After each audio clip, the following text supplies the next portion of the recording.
Good afternoon. I'm Dolly Duffy, Executive Director of the Notre Dame Alumni Association, and I am honored to be here to introduce When Four Stars Align, a conversation with Notre Dame's most accomplished military leaders. Just as a little aside, I'm not always perfectly punctual, but never today, as we're running a little late, did I feel more uneasy about it with the entire room filled with so many people that run on military time. I'm sure I'm going to hear about it. But I'd like to start by thanking our partners with Notre Dame International Security Center and the Office of Military and Veterans Affairs, and of course, Admiral Grady, General Fenton, and their respective staffs for all the work that went into making this possible. I'd also like to give a special shout out to our students here from Notre Dame International Security Center and our ROTC students.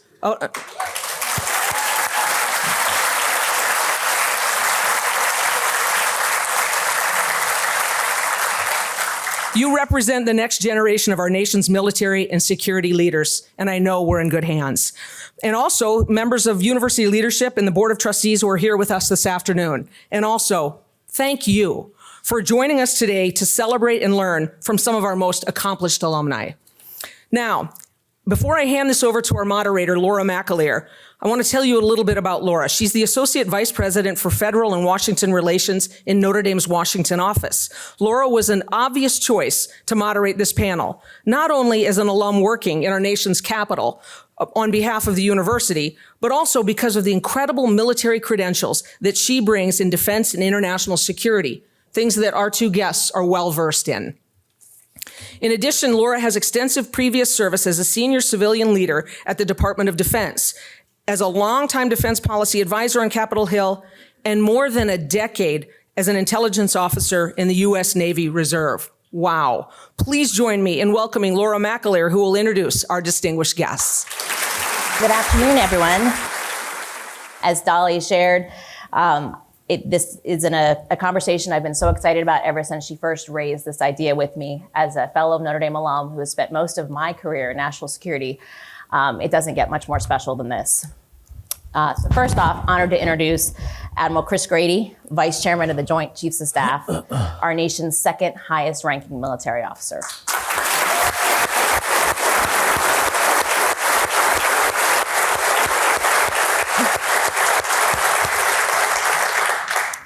And like Dolly, he is a proud member of Notre Dame's class of 1984.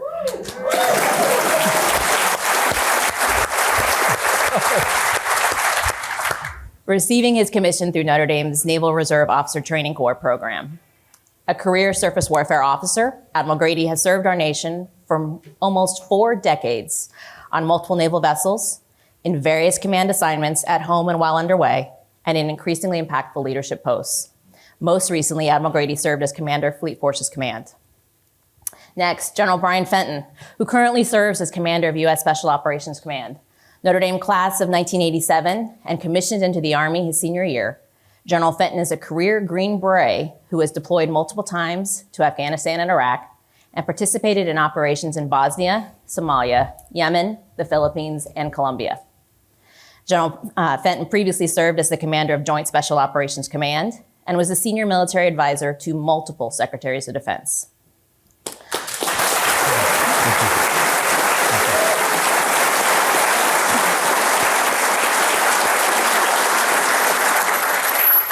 So truly remarkable careers and impact from both of you, which we'll explore in greater detail during our conversation. But from the outset, let me say we are immensely proud to have you representing the university and our Notre Dame family. And I'm really looking forward to this conversation. So first off, most important question, what dorms were you in? Yeah, go Big Red, Dylan. If you live, that's alumni, you can leave. Let's hear it for Flanner. Come on, I know some Flanner. Yeah. In fact, it was obviously so important to this university to get turned into one of the administration buildings to keep that legendary, iconic legacy going. I see some Flannerites there in the back. Go Flanner.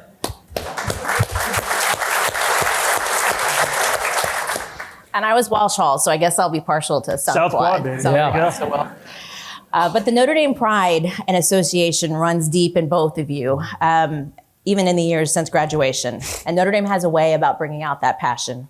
So can you tell us both a little about your own Notre Dame personal story? What brought you to Notre Dame? Why ROTC? And why a career in the military? And Admiral, we'll start with you. Yeah, sure. I looked really hard at institutions that had what I thought were the attributes to make a great citizen in the future. There were several, lots of opportunity there, and it came down to Notre Dame and the Naval Academy. I remember the day that I had laid on the table in front of my parents my acceptance letter to ND and my nomination to the Naval Academy, acceptance to the Naval Academy. And it was a really hard decision. And when I thought further about it, it was the God country Notre Dame that Notre Dame embodies that was really important to me. It was that 40-year decision that we hear people talk about all the time.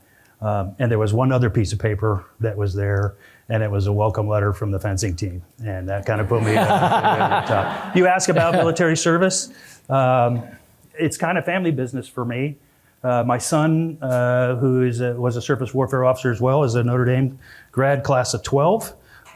Nick is 5th generation, and so there's Nick and there's me. Yeah.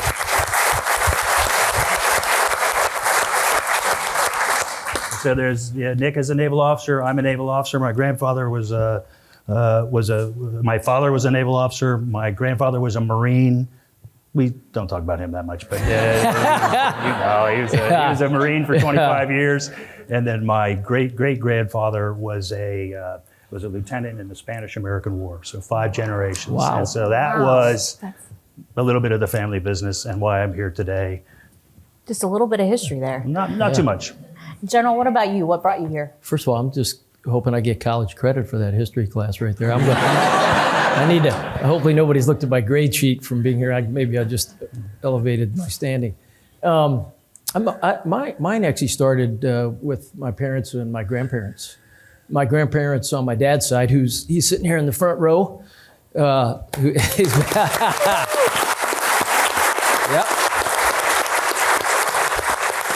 We're from Pittsburgh, Pennsylvania, but we grew up in Tennessee. And as a kid, all I ever heard about was Fighting Irish football. Fighting Irish this, Fighting Irish that. And so the propaganda started early in the Fenton household. And with my grandparents being from Ireland, it just seemed like a natural choice, at least to apply and then to hope to get in. And when the letter came in and said that you're accepted, there was going to be the other place.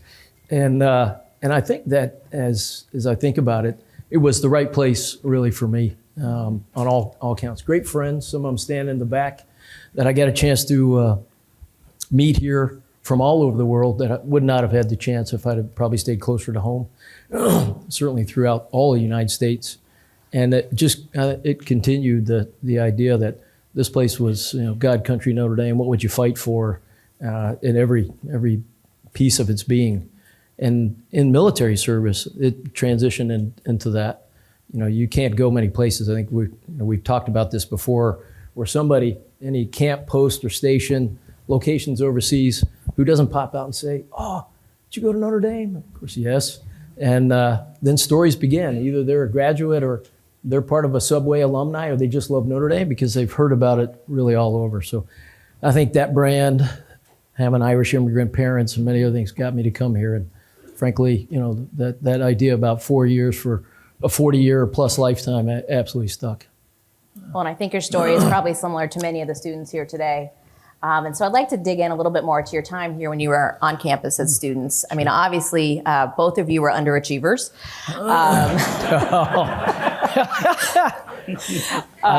I'll take that. Yes, I will. Seriously. The first 18 months, that was sure true. Well, yeah. You both carried a very heavy load while you were here. So in addition to, university's longstanding ROTC programs, we also, have student leaders that are active in so many things. And you all were both part of ND Athletics while you were here. So I'd like to talk a little bit about that. General Fenton, we'll start with you. Can you tell us about your time as a student manager with the football team and legendary coach Lou Holtz? I can. But, I just got the rules of the road. You heard that the vice is the second highest ranking officer in our entire military. So all the hard questions, I would say, need to go to the vice. I'll take the easy ones. This one is specifically for me. It's easy. I think I came to Notre Dame certainly thinking about sports. Didn't envision that I might make the military a career. Not when I first got here.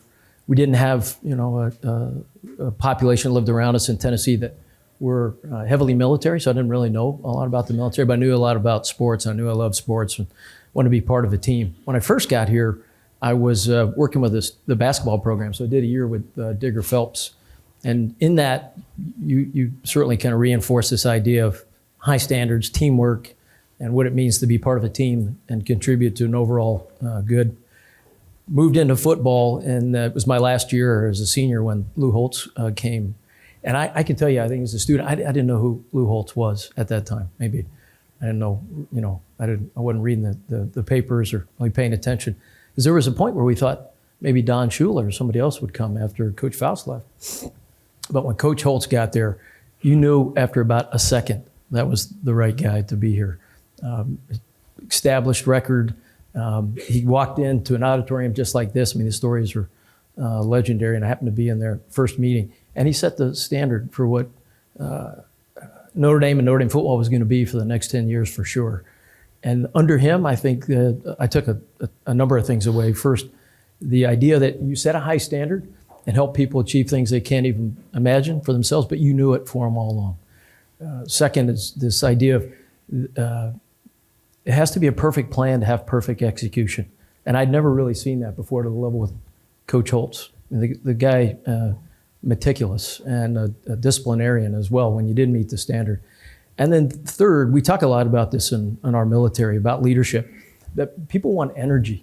Right? There's a whole bunch of hard work in the world, and there's a whole bunch of downers, both Donnie's and Debbie's downers. But if you get somebody who's got energy and passion, and Coach Holtz had all that, they can take you to the moon. And whether it was his magic tricks or his jokes or what he was doing in terms of trying to talk us down, but he really believed in us in order to fake an opponent out. Coach Holtz, every day when he walked down that field, he meant business. But he was an energetic, and he was a happy leader. And in a way that I think certainly has impacted many of us that were part of his team. I learned a lot. That's wonderful. It was great to be a part of. Well, in transitioning, let's Yeah. So transitioning from one legendary program to another, Admiral, you were captain of Notre Dame's fencing team, which is a world-class fencing team for quite some time. So tell us, how did you manage responsibilities to the team, your ROTC duties, and your academic load? And were there any early leadership lessons that you learned, like General Fenton just shared with us, that you carried forward today? Sure, thanks. By the way, which sports program has the most national championships? So there is that. 4 in the last 5 years over there. There you go. So pretty impressive. First, let's hear it for Coach Holtz, though. I mean, one more time. Oh, yeah.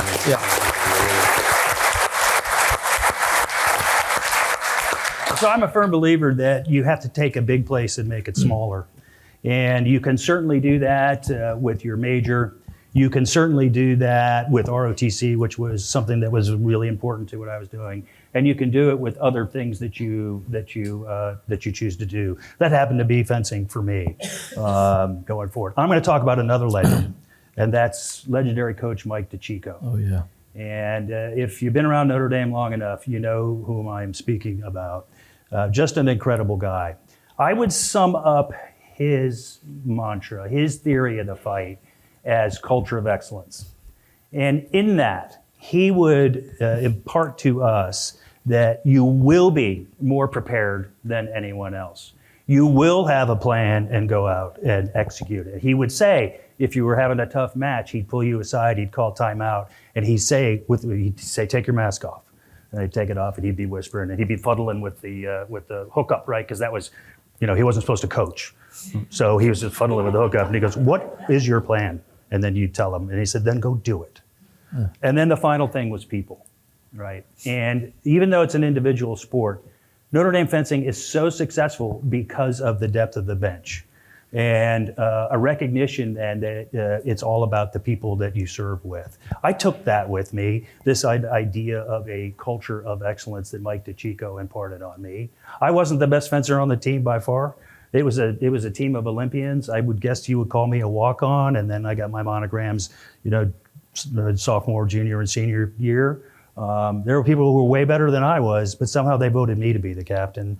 And there was a lot of faith and confidence put in me by Coach DeCicco. Let me just pivot that then. This idea of a culture of excellence, of preparation, of planning and execution, and of recognizing the center of the universe, which is our people. For Brian and I, it's soldiers, sailors, airmen, Marine, guardians, and Coast Guardsmen. That's the center of the universe for us now. But it translates then, this culture of excellence, this commitment, translates to the oath of office that both he and I have taken. We've taken it, 14, 15 times now? And in it, it's a pretty simple oath of office. It's about 100 words. My favorite part of it, when you listen to it, talks about the well and faithfully part. The well part is do your job really well. Be competent, be excellent at what you do. And then the faithfully part speaks to being part of something bigger, and in this case, the Constitution, right? And I think that started with understanding that it is all about the people that you serve, and in our case, it's the Constitution in the United States of America, and it just played on. Yeah, nice. And I, on behalf of Coach DeCicco, yeah.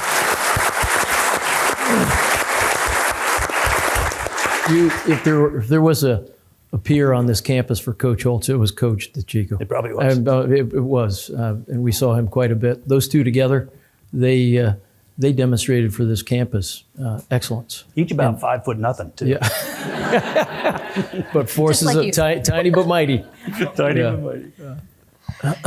So transitioning, and thank you both for that. And you both clearly share a strong ethos of service, one that I believe the Notre Dame family proudly shares, and clearly our deep history of military and public service.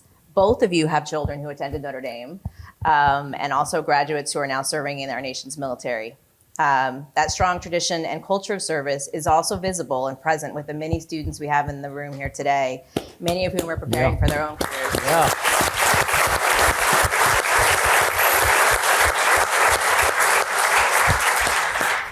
Now, you're sure they're here for this, so they didn't mistakenly walk in and think this was the pep rally or whatever? Free Vice, food. would you have been? Yeah, Free food. Right. It could be mandatory fun. You never Yeah, know, that's right. That's right. So, and you both touched on a little bit, but we can go a little bit more into the impact of Notre Dame on your careers, perhaps giving us an example of how the education and experiences you had here on Notre Dame have helped you in your service. And I'd also like to hear, how have you remained connected with Notre Dame since graduation? Sure. Admiral, let's start with you. Sure. So you come to one of the world's greatest institutions like Notre Dame, and you expect to leave changed. And I think I was. And that is something that I think is really important to recognize while you are here. So if you're a student here and you're thinking about service in any incarnation, right, whether it be in uniform or in any other mode of service to the country, that idea that you are more prepared than you possibly could be coming out of Notre Dame is really important. And then you got to take it and you got to run with it. So I think ND did that. Let me pivot to my son, Nick, who is one of those graduates. My other son, Luke, is a proud graduate of Auburn University, but he went and got his MBA here at Notre Dame, and he's with me here today. I'll give you Nick's perspective, though. Yeah.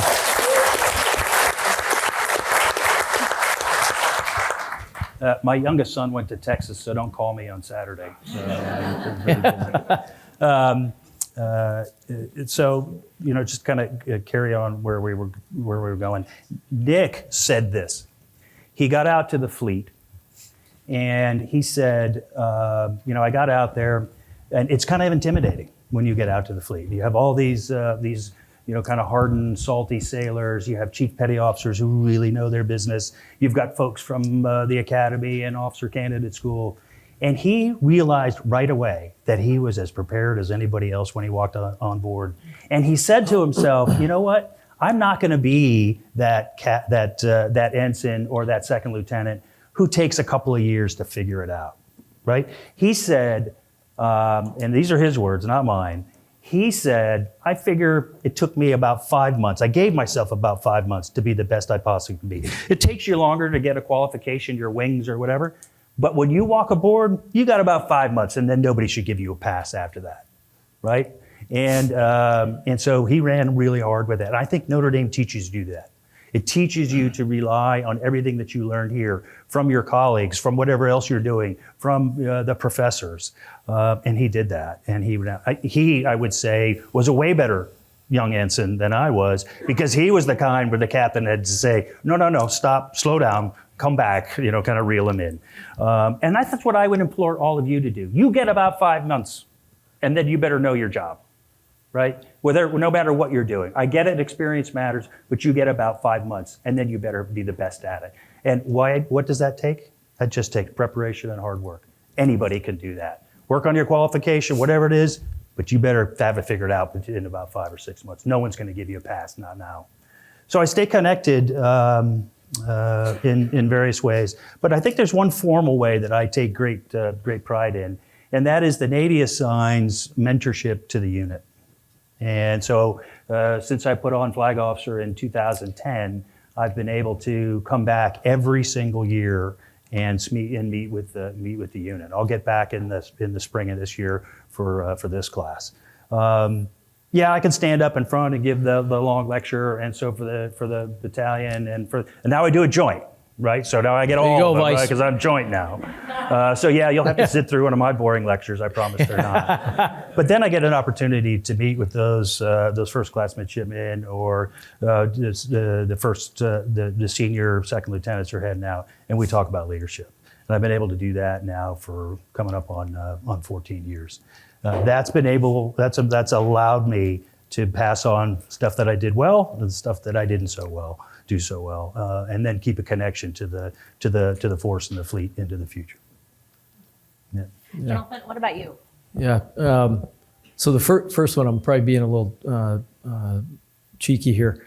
The impact of Notre Dame on my career, it's almost got me fired a couple times, mostly during Army-Navy football games, because as teammates see me in the hallway, the vice will attest in the Pentagon, there's a big hootie-ha, there's Navy bands marching, there's Army teammates in, and they'll see me in an Army uniform and they'll say, General Fenton, how you doing? You rooting for Army, Navy, what, your Army? And they're going on.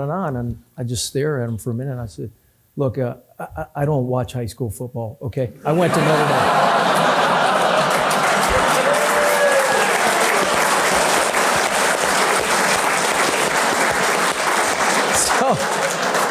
So when I was a captain and a major, I was at risk each time for promotion. I said that in way too many of the wrong circles. But in all seriousness, I think as the vice would say, and many folks here who've graduated in whatever lot in life that you've gone forward in, it's amazing to be from Notre Dame.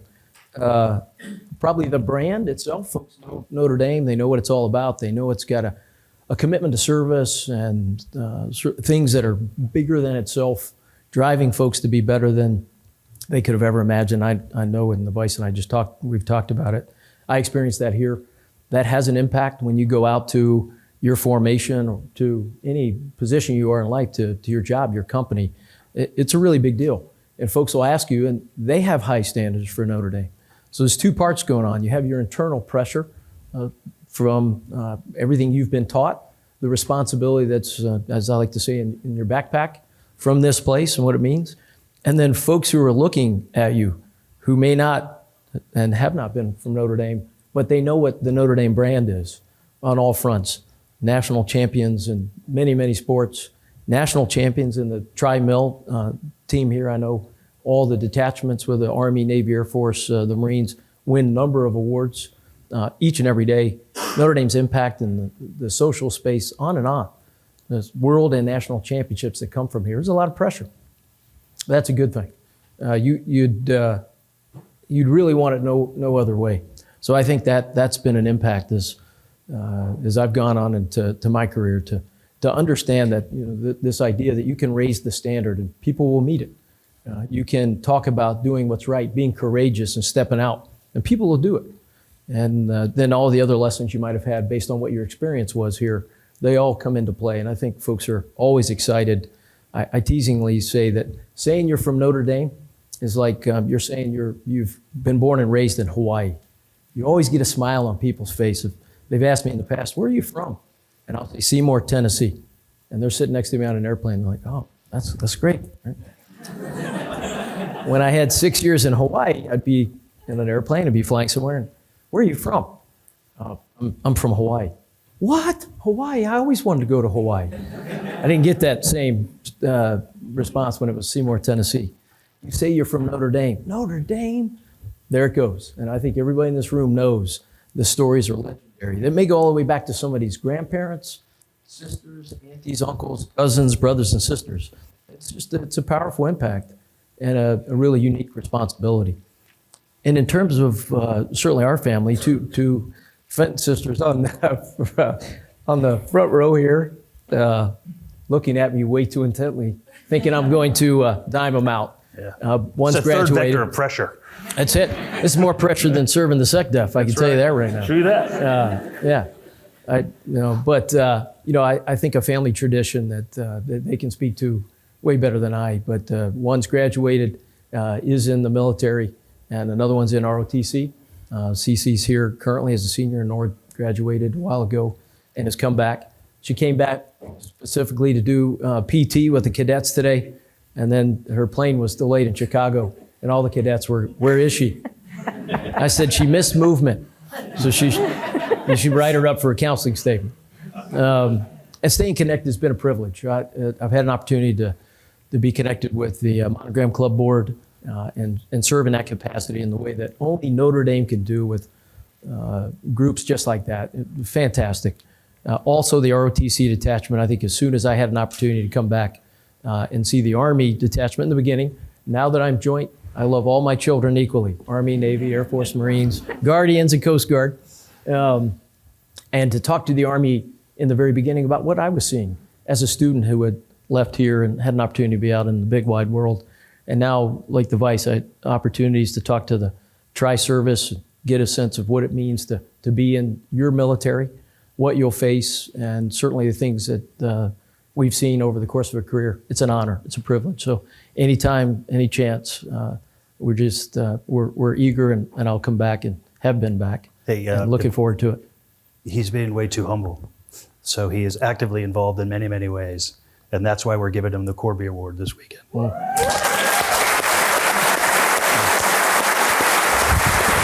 that's not nice, Vice. Thank you. Thank you.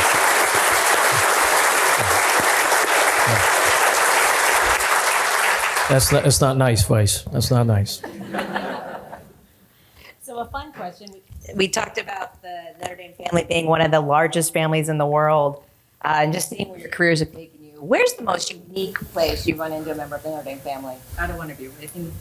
Sure. So first of all, just by a show of hands, can you walk through any airport in the world wearing Notre Dame swag without at least somebody pointing to you or saying, "Go Irish"?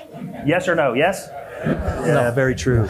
Very true. So, and so you should leverage that, by the way. That's something that sets Notre Dame apart, is that extensive nodal map. That it's up to you, but you should use it, you should take advantage of it, and you should grow it. You should be part of it. That's because I think that's what makes us special and impactful on the world, which is what Father Jenkins and everybody else wants us to do. Okay, and my answer to your question. Carrier Strike Group 1, I brought 10,000 sailors and a carrier into Malaysia. Interesting place. And we went to Kuala Lumpur, and I did some calls and stuff there while we were down in that part of the world.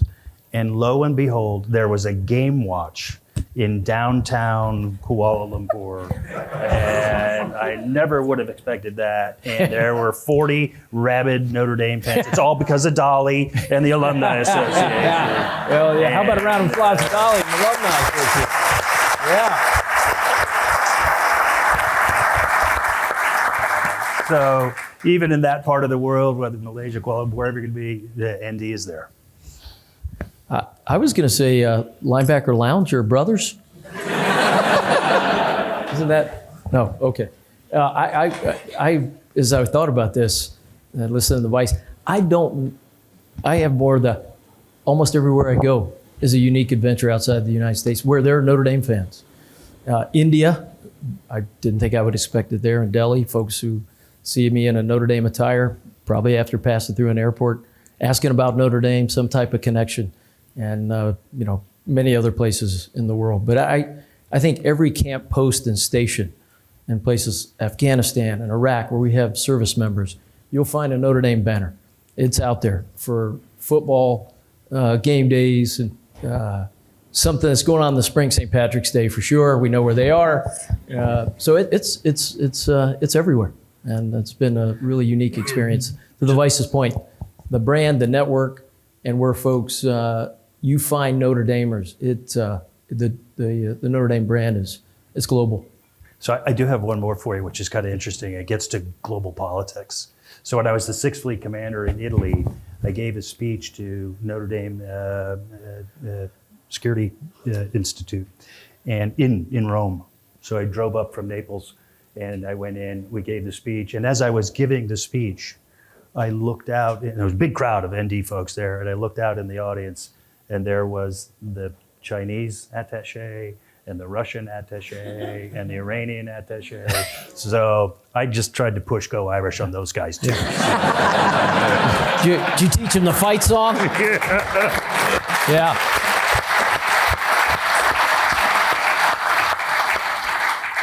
All right, I have a new mic here, so hopefully this will work a little bit better. Thank you, Dolly. So we want to turn to today's challenges and your current roles. We talked about you're both at the highest levels of our nation's military. You are the first four-star admiral and general in Notre Dame's history, and you both lead vast enterprises with global reach and impact. So when your phone rings, I suspect it's not for the easy problems. So let's talk a little bit about your days. And Admiral Grady, starting with you, you are the second highest leader in the entire U.S. military. With that perspective, how do you approach each day? How do you think about the challenges you must address? And again, if you can weave in how your Notre Dame experience shapes that approach. Mm-hmm. Yeah, thanks. So a quick primer, if you will, on the role of the vice chairman. So I'm a member of the Joint Chiefs of Staff, and so I have my own independent voice. And as a matter of fact, I'm the first for whom this is a 4-year job, and I cannot be the chairman by law. And that gives you an independent voice when supporting the secretary and the president. So put that aside. Next is the vice chairman stands squarely at the intersection, think Venn diagram for you math majors now, squarely in the intersection of strategy and policy, joint force requirements, budgeting, and acquisition. So the day is spent in those 4 worlds. And it's a good day when I can do Notre Dame stuff too. So my day is spent in those 4 worlds, and so lots of time at the White House in the strategy and policy world. Lots of time with the Deputy Secretary of Defense as we think about what is the right joint force that we want to build into the future. Lots of time as the chairman of the Joint Requirements Oversight Council with all of the service vice chiefs in the room with me. And certainly on the acquisition side, lots of time thinking about the industrial base, how important that is, and how we as DoD can be better partners with the industrial base. That eats up a lot of time. Now, I have 4 lines of effort to get after that. The first is to build that culture of excellence. Does that sound familiar? We talked about that from what Mike DeCicco taught me. The second is to bring data to everything that we do, the force and the foundry. I look at everything through 2 lenses. The first is the force. When I was in the Navy, it was the fleet and the foundry. Now it's the force and the foundry. And that's the idea of going out and fighting and winning, the work of the COCOMs that Brian does as an example. That's warheads on foreheads if you want to be, kind of salty on it. That's one element that we look through. And the other is the foundry. All of those things, man, train, and equip, that support that fight. And you have to look at it through 2 things. And we need dominant decision advantage in both of those. And so I spent a lot of time pushing data. The next is joint force design and development. I think we're pretty good at joint force development and generation and employment as we push heavy metal over the horizon to go out and fight and win and give the COCOMs what we need. Where we need to spend more time is what does the joint force look like in 25 years? What does the joint force look like in 2027? And that's a pretty seminal date in our thinking when we think about the challenges that we have. And so how we think about that as a joint force is really, really hard. And I would tell you that all of the toughest problems are joint problems. They're not Navy or Army or Space Force or Marine Corps. They are joint problems. And so everything has to come through that crystal. And then, of course, the last one is to provide best military advice. So in my office, we keep track of how much time we spend doing each and every one of those lines of effort. I figured I would spend more time on the joint force design and development, just given those four worlds I talked about. It turns out I spend a lot of time on the best military advice. As a member of the Joint Chiefs in the tank over at the White House, I spend a lot of time on that, and I think that's appropriate. So back to how does Notre Dame help you here? I am a firm believer that it's only a lot of reading if you do it. And that's to all the students here. Do it. You got to do it, right? I'm sure most of you are smart enough to get through and get the great grades. You are wasting your time if you're not getting into it and getting smart on a whole host of things. Leave here with what your major gives you, but leave here knowing how to think. And the number one quality that you should be practicing right now is discernment. That is the number one issue I look at in all junior officers and all 3- and 4-star officers as well. Can you develop and digest and synthesize the key issues that we need to go after? That takes practice, and you should be doing it right now. And then the other one is you got to be wicked organized. You just do. And if you're not, you will fail. And Notre Dame and the academic load and balancing fencing and ROTC and all that taught me that. It's great advice. Yeah.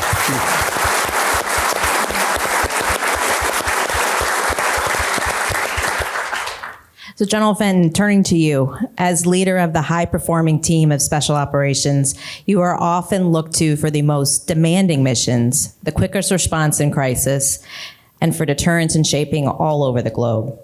So where do you spend most of your time and effort, and how are you thinking about the most pressing challenges you face? Yeah. So I think for us, your Special Operations Command, we've got a very unique place in the combatant commands, as the Vice had mentioned. We have both an operational side of what we have to do, the things that Hollywood makes a lot of movies about, and as Lord just mentioned, that are You mean like Maverick? probably just like that, They don't make a lot of the movies about the discernment we have to do to answer all the Vice's questions when he's giving best military advice. And so we have the operational perspective that we've got to stay focused on. How we get to a place to rescue folks, to bring home diplomats, as you might have seen recently in Sudan, on a very quick term, that are under duress, under pressure. And that's a sacred obligation that your Special Operations Command has for our nation, to be very quick out of the chute, to go places, and to do the things that the President, the Secretary of Defense, and lots of partners and allies ask us to do on their behalf. The other side, I didn't think I would spend as much time in, really as a Venn diagram with the Vice. It is about resourcing. It's about gaining talent. It's about funding it, training, equipping, and really getting to a point of what do we need the next 5, 10, 15 years to still dominate in any challenge that might be presented to us. I probably spend more time there than I thought I would in that arena. The fun part, the operations. The ability to tell the chairman, the secretary, where somebody is on a point in the earth, doing the mission that we've been assigned, that's fantastic. And frankly, it's been a large part of my DNA for the 30 plus years I've been in special operations. But what I'm very keen on now is the most important part is doing it at resourcing and talent acquisition, looking at the things we're going to need to transform so we set ourselves up for that continued success, sustained excellence, actually, for the years to come.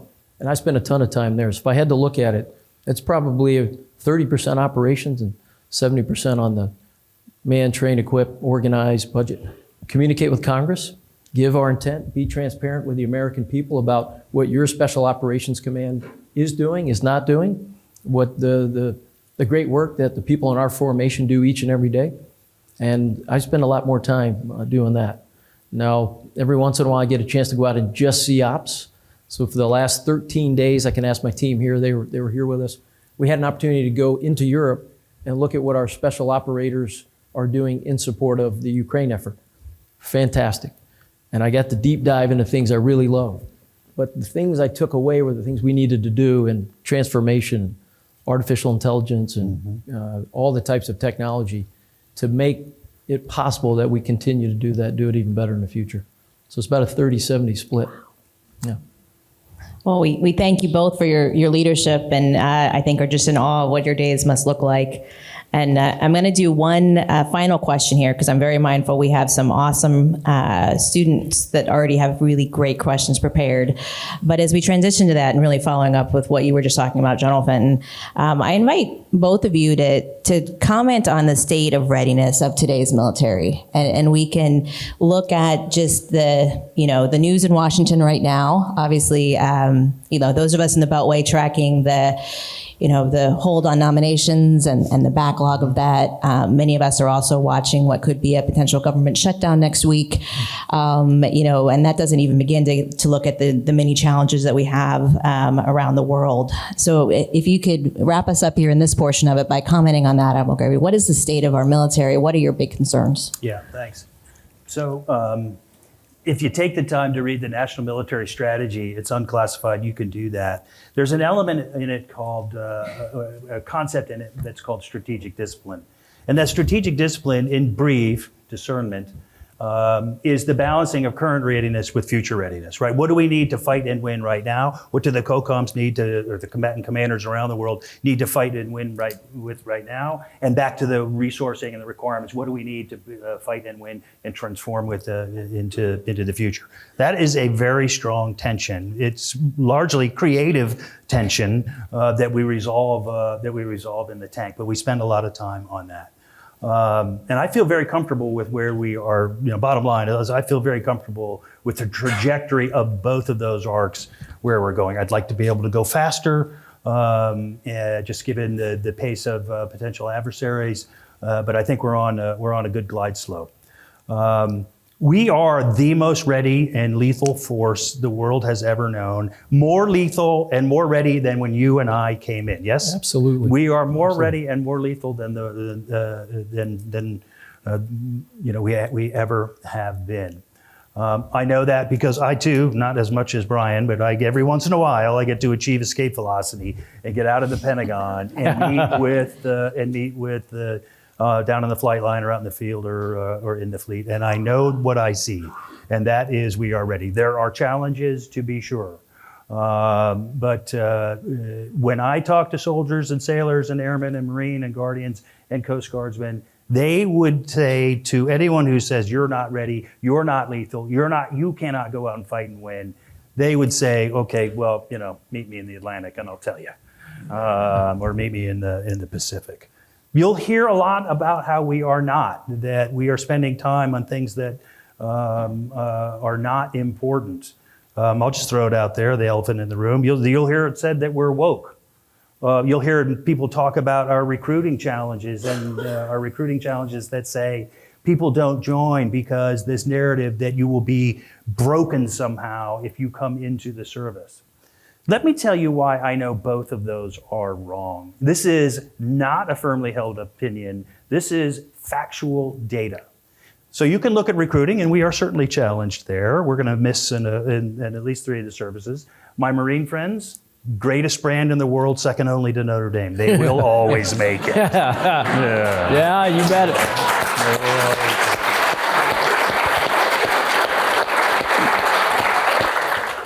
But it isn't because of wokeism. It isn't because of you're going to be a broken product. It isn't because it's a 5-year waste of your time.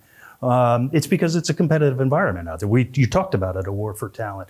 Okay, here's the objective quality evidence that I know that's not true. Because when we look at retention, right, the ability to keep soldiers and sailors in the force, we have got the highest retention than we have ever had in the 50 plus years of the all-volunteer force. It's incredible.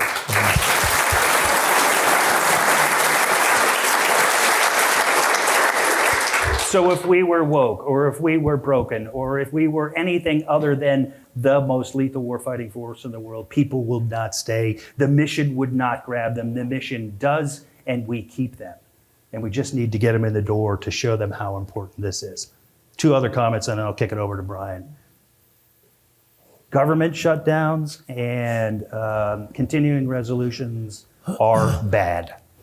That is your talking point. That's your key discernment point when you meet with your governmental reps. They know it. You need to reaffirm that for us. A government shutdown means we cannot pay our troops. How about that? All right? So a government shutdown or a continuing resolution means that we cannot start a new program that's going to allow us to keep that trajectory going to be able to fight and win in 2027 against the Chinese should it come. We hope it doesn't, but it should. If it does, we have to have that. So when you see your congressional reps, please tell them shutdowns are bad, continuing resolutions are bad. And then finally, on the nominations piece, I'll leave the Senate to themselves to figure out, what's the right way to do that. They have a hard job, and so I'm not going to comment on that. I will just say, though, that with 300 general officers and flag officers, there is a readiness impact to that. There's a readiness impact to our families. Imagine not knowing where you're going and unable to move your family, unable to get your spouse a new job when she changes her job, when you PCS and go to a new location. So there's a family and a personal impact, and not just flag officers like us, right? It's not about us. It's about the colonels and the lieutenant colonels who are looking up, and this is the readiness part, are looking up and going, do I want to be part of that? And the answer is yes. So yes, we will get through this. But that's the message that's being sent, that there's no value there. So we'll let them figure it out. They have a lot of pressures. They'll do what they got to do. But there is a readiness and retention impact. Yeah. Thanks.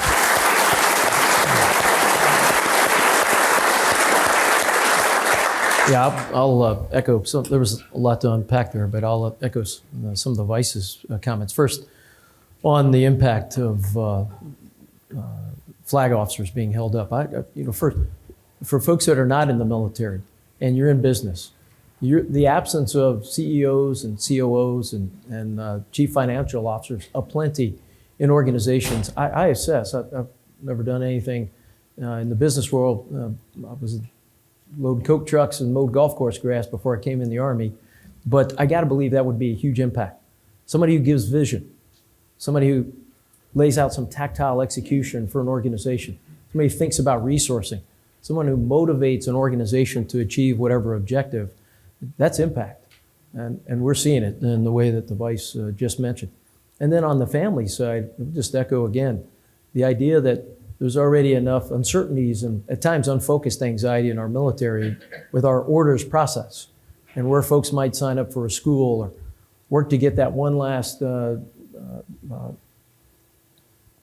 of recommendation for a teacher before they want to go to college. Yet they can't decide where they're going to go because we can't give them orders based on a number of certainly items and things we just talked about here. It's a very big impact on top of jobs that our military families might look forward to get, but they've got to know where they're going and where they will end up.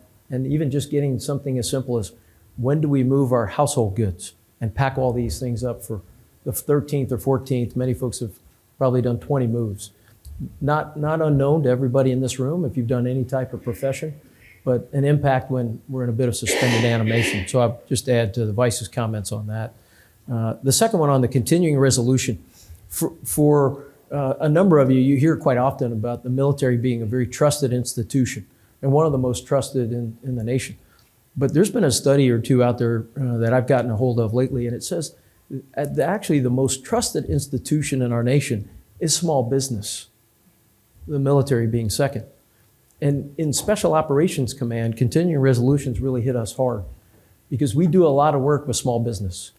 Those who are at the cutting edge of technology, could be for some of these unmanned or uncrewed systems, some level of artificial intelligence or machine learning, some of the things we're looking to do in terms of new technological advancements in robotics.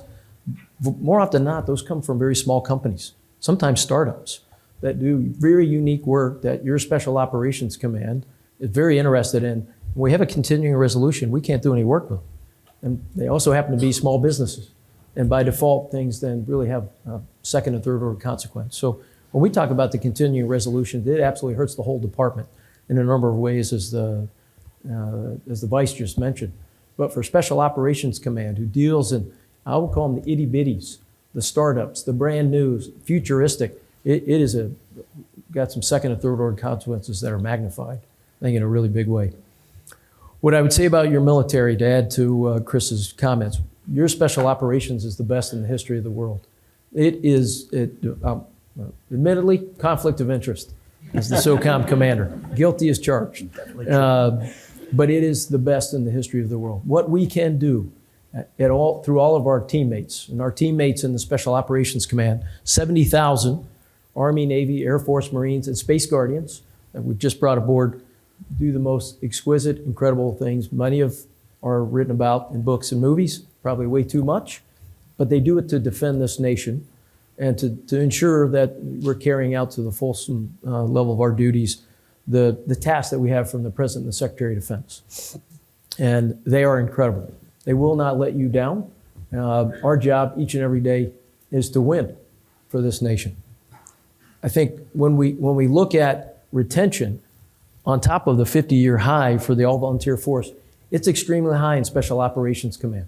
When folks come in, they join the Special Ops community through whatever venue, the services, they stay for a very long time. I can walk into a room like this and ask somebody to raise their hand. I can say, who's been in here 20 years? There'll be a lot of hands up. 15 years, a lot of hands up. By the time I get to 2 or 3, not as many, because folks may have joined, but I'm getting a room full of, I call them owners, maybe versus renters. They don't just pass through Special Operations Command. They come, they stay, they dig in deep, and then they turn all that into one of the most incredible capabilities that the world's seen. At the same time, we're not complacent. Each and every day we're trying to get better. That's what sustained excellence really is about. Continuing to make sure that that performance will stand up to whatever the world throws at you 1 year from now, 2 years from now, 20 years from now. And we stay on that journey in a very deliberate and focused way. So I would say on the retention side, on top of the 50-year high for the department, we're doing very well in the Special Ops community on top of that. On recruiting, we are the recipients, the beneficiaries of an incredible group of men and women that come to us through the services. So you can't just join Special Operations Command. You join the Army, the Navy, the Air Force, the Marines, or the Space Guardians, and then you come into one of our very unique components. You can come in the Navy SEALs. You go into the Marine Raiders. You can go into our Air Commandos. You can be Green Beret. You can be a pilot. But you come in through the service. The Vice mentioned it. The services are, minus our Marine Corps team, they're experiencing some degradation and some dips. We are worried about that because it'll hit us eventually. And so we do what we can to ensure that the services know we're willing to help. Maybe Notre Dame's got the #1 brand, and the Marine Corps has got the #2 brand. SOCOM's got a pretty high brand as well. When you say Special Operations Command, it has a draw that brings folks into an organization they know are high-performing and will actually invest in them and their families. So we're on a number of different journeys with the services to see how we can help. We do a fairly significant amount of business for the Army. Folks will come in to join the Army through the Rangers or Green Berets, and if they don't make it, they go into the Army and they serve incredibly admirably in a number of positions, and they do well. And we do that at a number of about 2,000 to 3,000 a year. They thought they were coming into Special Operations. Maybe they didn't pass a certain part of our assessment selection process, but then they go into the Army and they're doing phenomenal work. So there's some work to be done for SOCOM to help the services in the challenges we're seeing in recruiting right now, and we're all in. Well, I think for everyone in this room, we are grateful to have the two of you as our nation's most senior leaders.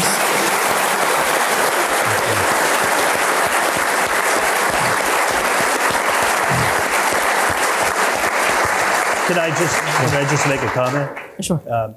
So for all the students out there, there are research papers ready and willing and needing to be written on how do you create an elite culture. We have lots of elite cultures around the world. The first place you should go is Brian Fenton and his team. That's the first stop on how you build an elite culture.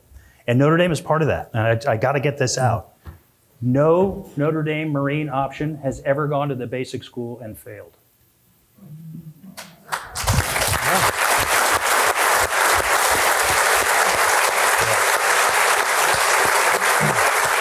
No Notre Dame student has ever gone to the Navy's nuclear power program, arguably another elite community, and failed. Yeah. So take great pride in that. I do. Hey, and Vice, I think you'd echo this here. Before we get started, how about this great national security teammate right here? This one. Yeah. I know we're not leaving, but yeah, come on. Boy, thank you. Thank you. Thank you very much. Well, thank you. And to the students out there, we need you to serve. So I hope you're hearing that. And I hope that there are several of you in 35 years, 40 years that you're up here. So that's your challenge. So I have the hugely unpopular job here of bringing an end to the conversation. I know this could go on so much longer. I want to thank Dolly Duffy and her amazing team at the Alumni Association.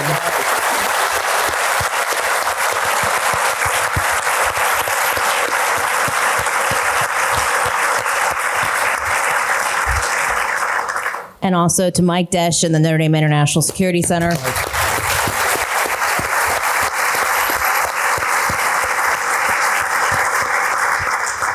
Ken Heckel from the Office of Military and Veterans Affairs.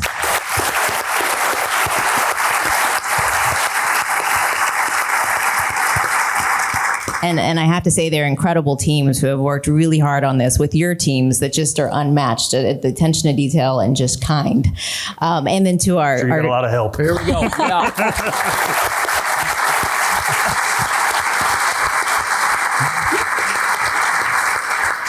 And most especially, on behalf of all of us here, thank you both, not only for your time this afternoon, but your lifetime of service and your continued service. And go Irish. The wire. Irish.